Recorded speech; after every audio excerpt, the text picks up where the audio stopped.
दोस्तों, यदि आप भी आपके घर की सुख शांति, संतान की कमी और धन की कमी या कर्ज से परेशान है, या आपका भाग्य आपका साथ नहीं दे रहा है, तो दोस्तों 26 अगस्त 2024 जन्माष्टमी के दिन तुलसी का की जड़ की मिट्टी से इस चमत्कारी और 100% सटीक और असरदार उपाय को आप जरूर करें और आप देखेंगे कि कुछ ही दिनों में आपकी सभी समस्याओं का हल संपूर्ण रूप से हो जाएगा।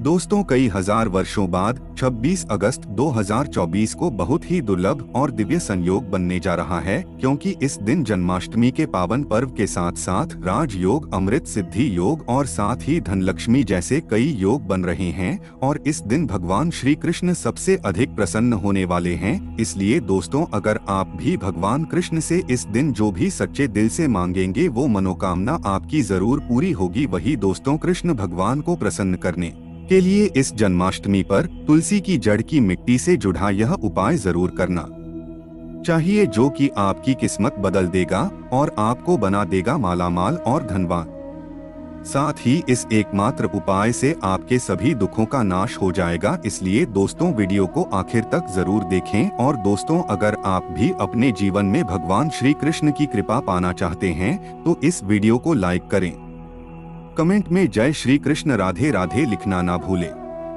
दोस्तों, जन्माष्टमी का पावन पर्व भगवान श्री कृष्ण जी के जन्मोत्सव के रूप में मनाया जाता है। भगवान कृष्ण जी का जन्म भादो मास के कृष्ण पक्ष की अष्टमी तिथि को रोहिणी नक्षत्र में हुआ था और उनके जन्म के दिन को आज भी काफी धूमधाम से मनाया जाता है। जन्माष्टमी के दिन भगवान कृष्ण की आधी रात यानी 12 बजे पूजा की जाती है और घंटा घड़ियाल बजाकर उनके जन्म की खुशियां बांटी जाती है। दोस्तों, जन्माष्टमी का पर्व मथुरा और वृंदावन में बहुत ही धूमधाम से मनाया जाता है। खासकर मंदिरों और घरों में लोग बाल गोपाल के जन्म उत्सव का आयोजन भी करते हैं और बाल गोपाल के लिए पालकी भी सजाते हैं।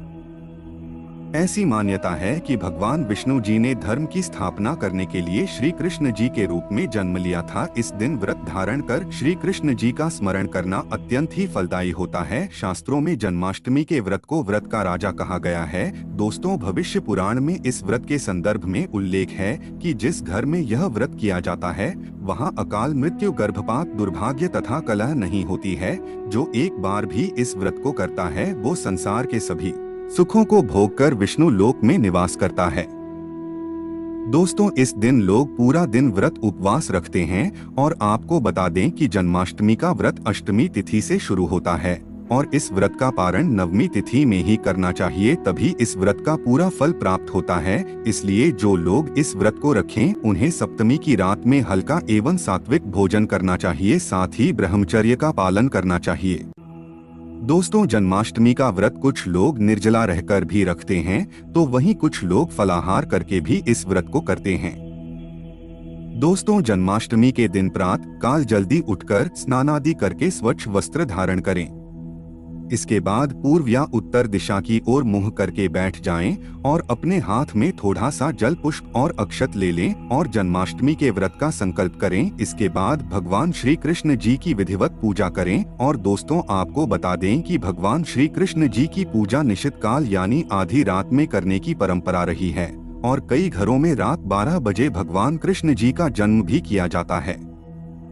तो जो लोग कृष्ण जी का जन्म रात में करते हैं वे नाल छेदन भी करते हैं और जो लोग नाल छेदन करना चाहते हैं तो उनके लिए बता देते हैं कि 12 बजने से कुछ घंटे पहले ही एक पत्ते वाला खीरा ले ले और उसको थोड़ा सा काटकर उसमें कृष्ण जी को बैठा दें। फिर जब 12 बजे तो भगवान को उस खीरे से बाहर निकालकर एक सिक्के की मदद से खीरे को काट दे। इसे नाल छेदन कहा जाता है। इसके बाद उन्हें सबसे पहले शुद्ध जल से स्नान कराएं, फिर उन्हें पंचामृत, दूध, दही, घी, शहद और शक्कर से स्नान कराएं। तत्पश्चात गंगा जल से भी स्नान कराएं। इसके बाद शुद्ध जल से कराने के बाद उन्हें साफ कपड़े से पोंछकर उन्हें नए और सुंदर चमकीले वस्त्र धारण कराएं और उनका श्रृंगार करें। इसके बाद उन्हें झूले या सिंहासन में विराजमान करें। ध्यान रहे, इस दौरान आप कृष्ण नाम का जाप करते रहे या राधे राधे बोलते रहे या श्री कृष्ण जी के किसी भी मंत्र का जाप करते रहे। अब आप कृष्ण जी की विधिवत पूजा करें, उन्हें चंदन का तिलक लगाएं, फूल माला अर्पित करें और उन्हें भोग लगाएं। भोग में आप माखन, मिश्री, पंचामृत, नारियल से बनी मिठाई या धनिया की पंजीरी का भोग लगाएं। ध्यान रहे उसमें तुलसी का पत्ता जरूर डालें। इसके बाद धूप दीप जलाकर भगवान श्री कृष्ण जी की आरती जरूर करें और कृष्ण जी को इस दिन झूला जरूर झुलाएं। दोस्तों, जन्माष्टमी की रात को लोग रात्रि जागरण करके भजन, कीर्तन एवं शोभर आदि भी गाते हैं। इससे आपको शुभ फल की प्राप्ति होती है। आपको बता दें कि कुछ लोग रात्रि की पूजा के बाद ही अपने व्रत का पारण कर लेते हैं और कुछ लोग अगले दिन सूर्योदय के बाद अपने व्रत का पारण करते हैं। ध्यान रहे कि आप प्रसाद खाकर ही अपने व्रत का पारण करें। दोस्तों, जन्माष्टमी का व्रत लोग अलग अलग तरह से रखते हैं। कुछ लोग इस दिन निर्जला रखते हैं, यानी दिन में पानी नहीं पीते हैं। वही कुछ लोग दिन भर उपवास रखकर रात को फलाहार करते हैं, जबकि कुछ लोग दिन में 2 बार फलाहार करते हैं। दोस्तों, इस दिन व्रत में आप रसीले फल का सेवन कर सकते हैं। यह आपके शरीर में पानी की कमी नहीं होने देंगे। तरबूज, खरबूजा, ककड़ी जैसे अधिक पानी वाले फल ले सकते हैं। अमरूद, केला और सेब भी खा सकते हैं और आप दही की लस्सी व्रत की शुरुआत से पहले पी सकते हैं। लस्सी पीने से आपको ज्यादा प्यास नहीं लगेगी। दोस्तों, जन्माष्टमी पर रात को व्रत खोलते वक्त लोग कूटू के आटे के व्यंजन और साबूदाने की खिचड़ी खाते हैं। ये दोनों चीजें हल्की होती है और इससे पेट भी भर जाता है। पर यह ध्यान रखें कि व्रत तोड़ते वक्त आपको बहुत ज्यादा भारी खाना नहीं खाना चाहिए, इससे गैस बन सकती है। चलिए अब जानते हैं कि साल 2024 में जन्माष्टमी का पर्व कब मनाया जाएगा। तो आपको बता दें कि जन्माष्टमी कृष्ण पक्ष की अष्टमी तिथि इस बार 26 अगस्त को पड़ रही है और यह कृष्ण भगवान की 5251वीं जन्माष्टमी होगी। दोस्तों, जन्माष्टमी के लिए इस बार शुभ मुहूर्त 44 मिनट का है, जो 12:44 तक रहेगा। ऐसे में इस दिन रोहिणी नक्षत्र का संयोग भी बन रहा है। ऐसे में इस दुर्लभ संयोग में जन्माष्टमी की पूजा करने से 3 जन्मों के पापों से मुक्ति मिलेगी। वहीं अगर किसी की आत्मा प्रेत योनि में भटक रही है तो उनके नाम से की गई पूजा उनकी आत्मा को मुक्ति प्रदान करेगी। इस दिन का व्रत निसंतान को भी संतान का सुख देने वाला होता है। ऐसे में इस बार जन्माष्टमी का व्रत करना ना भूले। साथ ही जो इस व्रत को शुरू करना चाहते हैं तो इस बार उनके लिए यह सबसे अच्छा मौका है भगवान श्री कृष्ण की कृपा पाने का। ऐसे में वह भी इस बार व्रत को शुरू कर सकते हैं। तो दोस्तों, आइए अब जानते हैं तुलसी की जड़ की मिट्टी के चमत्कारिक उपाय। दोस्तों, तुलसी न केवल एक पौधा है बल्कि तुलसी देवी है। सनातन धर्म में तुलसी गाय और पवित्र नदी को माँ का दर्जा दिया जाता है। जैसे कि गंगा माँ कहा जाता है, गाय को गौ माता कहा जाता है, उसी तरह तुलसी को तुलसी मैया कहा जाता है। तुलसी के हर पत्ते में साक्षात भगवान विष्णु का वास समझा जाता है। इस धरा पर जो भी देवता मानव रूप में वितरित हुए उनमें से हर एक ने तुलसी की पूजा जरूर की है। जिस घर में इसका वास होता है वहाँ आध्यात्मिक उन्नति के साथ सुख, शांति और आर्थिक समृद्धि स्वतः ही आती है। प्रतिदिन सुबह तुलसी के दर्शन करने मात्र से आप देखेंगे कि आपका पूरा दिन अच्छे से गुजरता है। जब भी आप सोकर सुबह उठें तब आप अपने चेहरे को देखने के बजाय तुलसी के पौधे को जरूर देख लें। सुबह शाम तुलसी की पूजा करने से हर पाप नष्ट हो जाता है। तुलसी के पौधे में लगी मिट्टी में समस्त तीर्थों का वास समझा जाता है। तुलसी की जड़ में माता लक्ष्मी का वास समझा जाता है। इसके हर हिस्से में भगवान कृष्ण का वास समझा जाता है। दोस्तों, मंजरी में बजरंगबली का भाग समझा जाता है और भगवान विष्णु, कृष्ण, प्रभु श्री राम और हनुमान जी को बिना तुलसी पत्ते के भोग नहीं चढ़ाया जाता है और ऐसा भोग वे स्वीकार नहीं करते जिसमें तुलसी ना हो। दोस्तों, वास्तु शास्त्र में कहा जाता है कि जिस घर में तुलसी का पौधा लगा हो उस घर में कभी भी किसी भी तरह के रोग नहीं आते और अगर इसे सही दिशा में रखा जाए और नित्य इसका पूजन किया जाए तो उस घर में वास्तु दोष उत्पन्न नहीं होता। और यह भी समझा जाता है कि घर में किसी भी तरह की बड़ी अनहोनी होने से पहले तुलसी का पौधा सोख लेता है, अर्थात तुलसी का पौधा उस बला को अपने ऊपर लेता है और आपको माता की तरह सुरक्षा प्रदान करता है। खुद बलिदान देकर हम सभी की रक्षा करता है। इसीलिए हमें अपने घर में तुलसी का पौधा जरूर लगाना चाहिए। दोस्तों, तुलसी का पौधा हमें शुद्ध ऑक्सीजन देने के साथ साथ अनेक तरह के चमत्कारिक लाभ भी प्रदान करता है, जिसके बारे में आज हम बताएंगे। दोस्तों, इस धरती के पौधे व वनस्पतियों से कई आध्यात्मिक बातें जुड़ी हुई है। इनको पूजनीय समझा गया है, इनमें देवी देवताओं का वास समझ गया है। दोस्तों, तुलसी के पौधे का पद्म पुराण, ब्रह्मा वेद पुराण, स्कंद पुराण, भविष्य पुराण और गरुड़ पुराण में तुलसी के पौधे की कई विशेषताएं बताई गई है। प्रचलित कथा के अनुसार समुद्र मंथन के समय जो अमृत धरती पर छलका, उसी से तुलसी की उत्पत्ति हुई और ब्रह्मदेव ने उसे भगवान विष्णु को सौंप दिया था। दोस्तों, तुलसी हर हिंदू के घर आंगन में जरूर होती है। आप इसे रोज देखते होंगे, परंतु हम दावे के साथ कह सकते हैं कि तुलसी से मिलने वाले इन फायदों के बारे में आप शायद ही जानते होंगे। इसके ऐसे जबरदस्त कारगर उपाय हम आज की वीडियो में बताने जा रहे हैं, जो शायद ही किसी से आपने सुने होंगे। और तुलसी के इन उपाय को करने से 24 घंटों में आपकी किस्मत बदल जाएगी। दोस्तों, आपकी हर समस्या का तोड़, हर मंत्र तंत्र की गांठ तुलसी के माध्यम से निकाल सकते हैं। फिर वह धन की कमी हो, नजर बाधा हो, शादी में आ रही अड़चने हो, ग्रह दोष हो, कोई बीमारी हो, हर मर्ज की दवा है तुलसी। दोस्तों, माना जाता है कि अगर कोई व्यक्ति लगातार 1 महीने तक बजरंगबली को तुलसी के पत्ते लड्डू के साथ साथ या फिर किसी मिष्ठान के साथ चढ़ा दे, उसकी कोई भी मनोकामना हो जरूर पूर्ण हो जाती है। तुलसी की मंजरी उतारने से चल रही समस्याएं तत्काल दूर हो जाती है। कई लोग कर्ज के बोझ से परेशान हो जाते हैं। कुछ लोगों के बच्चों की शादी होने में अड़चने आती है, तो तुलसी की मंजरी उतारने से उनके जीवन में चल रही सभी समस्याएं तुरंत ही दूर हो जाती है। जिस व्यक्ति के जीवन में समस्या है, उसे ही मंजरी उतारने के लिए बोले तुलसी के पौधे में अनेक चमत्कारी गुण पाए जाते हैं। इसकी जड़ की थोड़ी सी मिट्टी, तुलसी के गिरे हुए सूखे पत्ते और थोड़ी सी मंजरी, इन तीनों को नहाने के पानी में डालकर आप स्नान करते हैं तो आपके जीवन में लगे सारे दोष समाप्त हो जाते हैं। ऐसे दोष रहित व्यक्ति जीवन में आगे बढ़ते हैं। अगर आपको जीवन में आगे बढ़ने में कोई परेशानी आ रही है, कठिनाइयां आ रही है, लगता है कि सब कुछ रुक सा गया है, तो इन्हें नहाने के पानी में डालकर नहाएं। तुलसी की जड़ की मिट्टी बहुत प्रभावी होती है। नहाने के पानी में केवल इस मिट्टी को डालकर स्नान करेंगे, तब भी आपके जीवन से बहुत सारे दोष समाप्त हो जाएंगे। आपके जीवन में बरकत आएगी। आपको आगे बढ़ने से कोई ताकत रोक नहीं पाएगी। दोस्तों, तुलसी की जड़ की मिट्टी का तिलक लगाने से हर क्षेत्र में आपको सफलता मिलनी शुरू हो जाती है। इससे आपकी सम्मोहन शक्ति बढ़ती है। लोग मोहित हो जाते हैं, आपसे प्रभावित हो जाते हैं। ऐसा तिलक लगाने से आपका दुर्भाग्य सौभाग्य में बदल जाएगा। इस तरह की जानकारी आप हजारों रुपए खर्च करने से भी नहीं ले पाएंगे।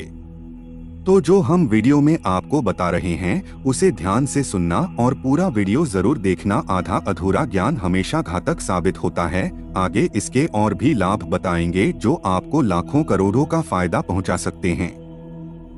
दोस्तों, हर रोज तुलसी का पत्ता हमें खाना चाहिए। जो व्यक्ति ऐसा करता है, उसको पूरे जीवन भर सर्दी, खांसी, जुकाम, बुखार ऐसी बीमारियां नहीं होती, परंतु इसे निरंतर करते रहे, बीच में छोड़े नहीं। जिन लोगों को मौसम बदलते ही सर्दी जुकाम हो जाता है, बुखार आ जाता है, मौसम बदलते ही तबीयत खराब होनी शुरू हो जाती है, ऐसे लोगों को और कोई उपचार लेने की आवश्यकता ही नहीं है। अगर आप अपनी रोग प्रतिरोधक क्षमता बढ़ाना चाहते हैं, तो बस हर रोज एक तुलसी का पत्ता खाना शुरू कर दें। ध्यान रखें, रविवार को तुलसी के पत्ते कभी भी तोड़े नहीं जाते, तो एक दिन पहले शनिवार के दिन 2 पत्ते तोड़ के रखें, ताकि रविवार दिन आपको पत्ता तोड़ना ना पड़े।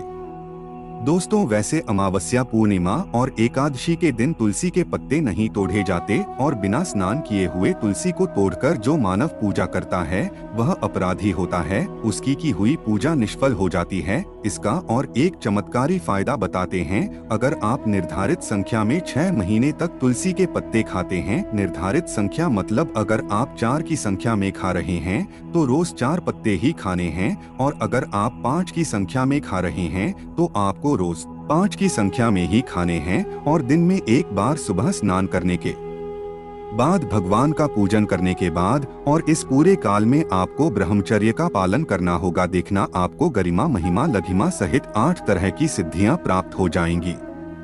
हमने पौराणिक कथाओं में सुना है कि हनुमान जी हवा में उड़कर कहीं भी आ जा सकते थे। द्रोणागिरी पर्वत को अपने हाथों पर उठा लाए। यह सब अष्ट सिद्धियों के कारण ही संभव हुआ था जो उन्हें प्राप्त थी।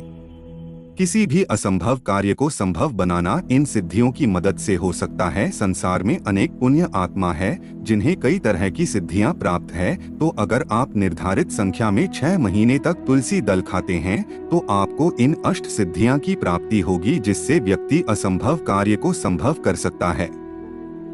जरा सोचिए, इस तरह के विशेष प्रयोग के द्वारा आप अपनी जिंदगी किस तरह बदल के रख सकते हैं। हम इन्हें इसलिए बता रहे हैं ताकि आपका जीवन अत्यंत सुखमय हो जाए। तो दोस्तों, तुलसी के पत्ते खाना शुरू कर दे। इससे शरीर रोग मुक्त रहता है। जो लोग रोगों से मुक्त रहना चाहते हैं वे तुलसी के पत्तों का रोजाना नियमित सेवन करें। चलिए अब जानते हैं तुलसी के और कुछ विशेष फायदे। दोस्तों, जिन लोगों पर बाधाएं, नकारात्मक शक्ति आदि का प्रभाव है, नजर दोष लग गया है, किसी के हाय बद्दुआ लगी है, क्योंकि इस दुनिया में बहुत से लोग ऐसे होते हैं जो एक दूसरे से जलते हैं। उनकी नकारात्मक तरंगों के कारण नकारात्मक ऊर्जा आपको घेर लेती है। अगर आप चाहते हैं कि भूत प्रेत बाधा नजर दोष किसी की हाय बद्दुआ कभी भी आपको न लगे तो आपको तुलसी के पौधे की एक सूखी जड़ लेनी है। उसे चांदी के ताबीज में रखकर लाल रंग के धागे में डालकर आपको गले में पहनना है। कभी भी आपको भूत प्रेत बाधा नजर दोष नहीं लगेगा। जो लोग भूत प्रेत बाधा से परेशान है, ऐसे व्यक्ति तुलसी की मिट्टी नहाने के पानी में डालकर स्नान करना शुरू करें। प्रेत बाधा आपके आसपास भी नहीं भटकेगी। जिन लोगों पर भूत प्रेत बाधा का असर हुआ है, ऐसे व्यक्ति एक काम करें, तुलसी की जड़ की मिट्टी घर में लेकर रखें, फिर रात में सोने से पहले इसे अपने माथे पर लगाएं। सारा दुष्प्रभाव दूर हो जाएगा। नित्य ऐसा करने से आपको कभी भी भूत प्रेत बाधा नहीं सताएगी। अगर आप दुर्भाग्य से गिरे हैं, भाग्य आपका साथ नहीं दे रहा है, घोर निराशा छा गई है, घोर संकट आते रहते हैं, आपके अपने भी पराये हो गए हैं, आपको कुछ समझ में नहीं आ रहा कि क्या किया जाए, तो आप तुलसी के पत्ते की माला बनाकर बजरंगबली और भगवान श्री राम की मूर्ति या तस्वीर पर 21 दिन तक लगातार चढ़ा दे। बढ़े से बढ़ा संकट, परेशानियां, कर्ज का बोझ तक दूर हो जाएगा। आपको 1 हफ्ते में ही इसके परिणाम मिलने शुरू हो जाएंगे और 1 महीने में पूरे तरीके से आप संकट मुक्त हो जाएंगे। इसमें से कोई भी उपाय आप करें और पूरे विश्वास और सकारात्मक मनोबल के साथ करें। ये कोई हवाई बात नहीं है, बिल्कुल कारगर उपाय है। जब आप तुलसी के पत्ते हनुमान जी या प्रभु श्री राम को चढ़ाते हैं, तब हनुमान जी आपके कार्यों को सफल करने के लिए विवश हो जाते हैं। बेटी की शादी में दिक्कत आ रही है या शादी बार बार टूट रही है, तो आदत बना ले कि प्रतिदिन नियमित रूप से तुलसी को जल चढ़ाएं। इसके साथ ही जल अर्पित करने के बाद तुलसी के सामने हाथ जोड़कर अपनी इच्छा पूरी होने की प्रार्थना करें, तो जल्द ही उसके विवाह के योग बनेंगे। व्यापार में नुकसान से बचने के लिए हर शुक्रवार को तुलसी में कच्चा दूध अर्पित करें। मिठाई का भोग लगाएं। भोग लगाने के बाद बचा हुआ प्रसाद किसी सुहागन को दान कर दें। ऐसा करने से बिजनेस में लाभ के योग बनने लगेंगे। दोस्तों, आपके घर में जो तुलसी पौधा लगा है, एक बार देखना कि आपने उसे किस दिशा में रखा है। तुलसी से शुभ परिणाम प्राप्त करने के लिए उसे उचित दिशा में रखना आवश्यक होता है। तो तुलसी के पौधे को अगर आप उत्तर की तरफ रखते हैं तो इससे धन की प्राप्ति हो। इससे आपके घर में धन निरंतर आता रहेगा, बशर्ते आप उसकी अच्छे से देखभाल करें, नियमित पूजन करें। तुलसी का पौधा अगर आप पश्चिम दिशा में रखते हैं तो घर में सुख, शांति और वैभव का वास होता है। अगर पूर्व की तरफ रखते हैं तो निरोग माया प्राप्त होती है और इससे शत्रु नाश हो जाता है। हर शत्रु का मतलब कि आपके घर में दुख, तकलीफ, परेशानी, ऐसे शत्रु जो आने वाले होंगे उन्हें तुलसी मैया नष्ट कर देती है। परंतु अगर आप दक्षिण दिशा की तरफ तुलसी के पौधे को रखते हैं तो इससे संपूर्ण घर बर्बाद हो जाता है। आपने जरूर देखा होगा, कुछ लोगों के घर में तुलसी का पौधा लगा रहता है, परंतु ऐसे व्यक्ति दरिद्र ही रहते हैं। दरिद्र होने का एक कारण ये भी हो सकता है कि वो तुलसी के पौधे का दक्षिणी दिशा में रखा होना। तो तुलसी को रखने में दिशा का खास रूप से ध्यान जरूर रखना चाहिए। फिर देखना तुलसी के शुभ प्रभाव आपको कहां से कहां पहुंचा देते हैं। आपको इस बात का भी ध्यान रखना होगा कि तुलसी के पौधे को पर्याप्त धूप लगे। जहाँ भी तुलसी का पौधा रखा जाता है वहाँ के आसपास हमेशा साफ सफाई होनी चाहिए। दोस्तों, आपके घर में जो तुलसी पौधा लगा है, एक बार देखना कि आपने उसे किस दिशा में रखा है। तुलसी से शुभ परिणाम प्राप्त करने के लिए उसे उचित दिशा में रखना आवश्यक होता है। तो तुलसी के पौधे को अगर आप उत्तर की तरफ रखते हैं तो इससे धन की प्राप्ति हो, इससे आपके घर में धन निरंतर आता रहेगा, बशर्ते आप उसकी अच्छे से देखभाल करें, नियमित पूजन करें।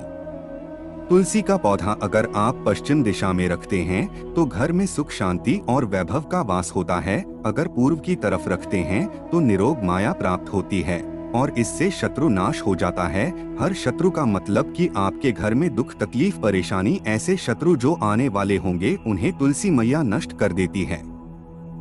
परंतु अगर आप दक्षिण दिशा की तरफ तुलसी के पौधे को रखते हैं तो इससे संपूर्ण घर बर्बाद हो जाता है। आपने जरूर देखा होगा, कुछ लोगों के घर में तुलसी का पौधा लगा रहता है परंतु ऐसे व्यक्ति दरिद्र ही रहते हैं।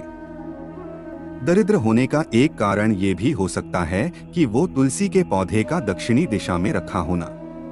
तो तुलसी को रखने में दिशा का खास रूप से ध्यान जरूर रखना चाहिए। फिर देखना तुलसी के शुभ प्रभाव आपको कहां से कहां पहुंचा देते हैं। आपको इस बात का भी ध्यान रखना होगा कि तुलसी के पौधे को पर्याप्त धूप लगे। जहां भी तुलसी का पौधा रखा जाता है वहां के आसपास हमेशा साफ सफाई होनी चाहिए। दोस्तों, इसी के साथ तुलसी से जुड़े कुछ चमत्कारी उपाय जिन्हें आप अपनी सुविधा के अनुसार जरूर करें। तुलसी की पत्तियां जब सूख जाए तो आप उन पत्तियों को अपने नहाने के पानी में इस्तेमाल कर सकते हैं। नहाने के पानी में तुलसी डालने से शरीर में नकारात्मक ऊर्जा का वास नहीं होता। साथ ही आप अगर भगवान कृष्ण के बाल स्वरूप की पूजा करते हैं तो उसमें आप तुलसी के सूखे पत्तों का इस्तेमाल कर सकते हैं। माँ लक्ष्मी की कृपा प्राप्त करने के लिए लाल रंग के कपड़े में तुलसी की सूखी पत्तियों को बांधकर उस स्थान पर रख दें जहां आप अपना धन रखते हैं। ऐसा करने से माँ लक्ष्मी की कृपा बनी रहती है। व्यक्ति को आर्थिक समस्याओं से जूझना नहीं पड़ता है, व्यक्ति की आर्थिक उन्नति होती है। दोस्तों, आइए अब जानते हैं जन्माष्टमी की व्रत कथा। दोस्तों, स्कंद पुराण के मुताबिक यादव वंश के राजा उग्रसेन का राज चलता था। उग्रसेन का सबसे बड़ा पुत्र कंस था, जिसकी चचेरी बहन देवकी थी। कंस अपने ही पिता को जेल में डालकर स्वयं राज करने लगा। वहीं दूसरी ओर कश्यप ऋषि का जन्म राजा सूरसेन के पुत्र के रूप में यानी वासुदेव का जन्म हुआ। आगे चलकर वासुदेव का ब्याह देवकी से संपन्न हुआ। देवकी को विदा करने के दौरान एक आकाशवाणी होती है, हे कंस, तू आज जिस बहन को इतने प्यार से विदा कर रहा है, कल उसी का 8वां पुत्र तुम्हारी मौत का कारण बनेगा। ऐसा सुनते ही कंस देवकी को मारने के लिए हावी हो गया, पर सैनिकों और वासुदेव के वचन ने ऐसा होने से बचा लिया। वासुदेव सत्यवादी थे, उन्होंने कंस को वचन दिया कि वो अपना 8वां पुत्र सौंप देंगे। वासुदेव जी की बात मानते हुए कंस ने उन दोनों को बंदी बनाने का निर्णय लिया और उनके पास पहरेदार लगा दिए। इसके बाद कंस ने देवकी की सारी संतानों को मारने का प्रण कर लिया। इसके अनुसार देवकी की 7 संतान कंस द्वारा मारी गई। इसके बाद देवकी के 8वें पुत्र का जन्म हुआ। भाद्रपद माह की कृष्ण पक्ष की अष्टमी तिथि को रोहिणी नक्षत्र के दौरान मध्य रात्रि में भगवान श्री कृष्ण का जन्म हुआ था। बालक के जन्म लेते ही जेल की कोठरी प्रकाशमय हो गई। साथ ही एक आकाशवाणी सुनाई दी कि तुम बालक को गोकुल में रह रहे नंद बाबा के यहाँ छोड़ आओ, वहाँ एक कन्या का जन्म हुआ है, उसे तुम यहाँ ले आओ। ऐसा सुनते ही वासुदेव की हथकड़ियां खुल गई। फिर तुरंत एक टोकरी में श्री कृष्ण को रखकर इसे माथे पर लादे गोकुल की ओर निकल पड़े। रास्ते में यमुना नदी बाल कृष्ण के चरणों को स्पर्श करने के लिए उफान पर आ गई। फिर चरण स्पर्श करते ही वो पुनः शांत पड़ गई। इस प्रकार वासुदेव ने अपने पुत्र को यशोदा मैया के बगल में सुलाकर वहां से कन्या लेकर वापस कारागार लौट आए। जेल के दरवाजे अपने आप बंद हो गए। उनके हाथों में फिर से हथकड़ी लग गई। सारे पहरेदार भी उठ गए और कन्या के रोने की आवाजें में आने लगी। सूचना मिलते ही कंस कारागार से कन्या को लाया और उसे मारने की कोशिश की, लेकिन वह आकाश में उड़ गई और बोली, अरे मूर्ख, मुझे मारने से क्या होगा, तुझे मारने वाला अब पैदा हो चुका है। इसके बाद कंस ने कृष्ण का पता लगाकर उसे मारने का खूब प्रयास किया। कई दैत्य राक्षस भेजे लेकिन कृष्ण को कोई मार ना सका। अंततः श्री कृष्ण ने कंस का वध किया और उग्रसेन को पुनः राजा बना दिया। इस प्रकार कृष्ण जन्माष्टमी की व्रत कथा पूरी हुई। ऐसी मान्यता है कि जन्माष्टमी के दिन कहानी को पढ़ने या सुनने से व्यक्ति के सारे पाप धुल जाते हैं, जीवन की हर समस्या का समाधान मिलता है, साथ ही भगवान का आशीर्वाद सदैव बना रहता है। तो आइए दोस्तों, अब जानते हैं जन्माष्टमी के दिन कौन से उपाय करने से आपकी किस्मत चमक जाएगी और आपके सभी दुखों का नाश हो जाएगा। सबसे पहले उपाय आपके अटके कार्यों में गति लाएगा। दोस्तों, कृष्ण जन्माष्टमी के दिन सुबह स्नान व आदि करने के बाद घर के बाल गोपाल को नई पोशाक पहनाए हैं, भोग लगाएं और गोपी चंदन से श्रृंगार करें। उसके बाद पास के राधा कृष्ण मंदिर में जाकर वैजयंती फूलों की माला अर्पित करें। अगर वैजयंती फूल ना मिले तो पीले फूलों की माला भी अर्पित कर सकते हैं।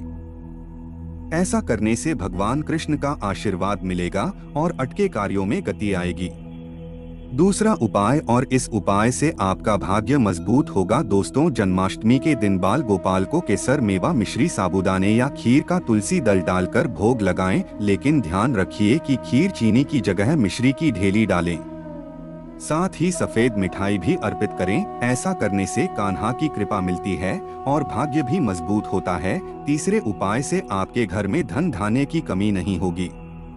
दोस्तों, सुख समृद्धि के लिए जन्माष्टमी के दिन बाल गोपाल को पूजा करते समय एक पान का पत्ता भी अर्पित करें। फिर पत्ते पर सिंदूर से श्री लिखें और फिर इसको पूजा करने के बाद जहां आप पैसा रखते हो वहां रख दें।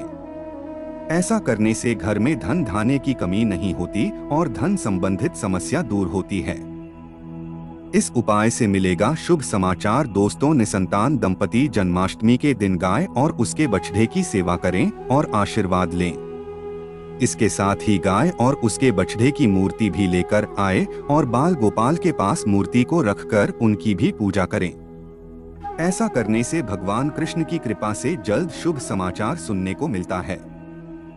इसके बाद गाय और बछड़े की मूर्ति को ईशान कोण में रखना आदर्श स्थान माना गया है। इस उपाय से आर्थिक तंगी होगी दूर। कर्ज की समस्या से परेशान है तो जन्माष्टमी के दिन दक्षिणावर्ती शंख से भगवान कृष्ण का अभिषेक करें। दक्षिणावर्ती शंख को लक्ष्मी का स्वरूप माना गया है और लक्ष्मी पूजा में इस शंख के बिना पूजा पूरी नहीं होती। ऐसा करने से आर्थिक तंगी दूर होती है और लक्ष्मी की प्राप्ति होती है। इस उपाय से व्यवसाय में होगी उन्नति। कृष्ण जन्माष्टमी के दिन सुबह शाम 11 बार तुलसी की परिक्रमा करें और घी का दीपक जलाएं। इसके बाद 108 बार ओम नमो भगवते वासुदेवाय नमः मंत्र का जप करें। साथ ही कपूर जलाकर उस पर थोड़ी मिश्री डाल दें और कपूर और मिश्री का दान भी करें। ऐसा करने से नौकरी व्यवसाय में उन्नति होती है। तो दोस्तों, यह थी जन्माष्टमी से जुड़ी सभी महत्वपूर्ण जानकारियां और उपाय जिनको आपको इस बार जरूर करना चाहिए। तो दोस्तों, आपको जानकारी कैसी लगी हमें कमेंट में जरूर बताइएगा। वीडियो अच्छी लगी हो तो वीडियो को लाइक, शेयर और चैनल को सब्सक्राइब करना न भूलिएगा। आप सभी के मंगल की कामना करते हुए मिलते हैं अगली वीडियो में। धन्यवाद। जय श्री कृष्ण। राधे राधे।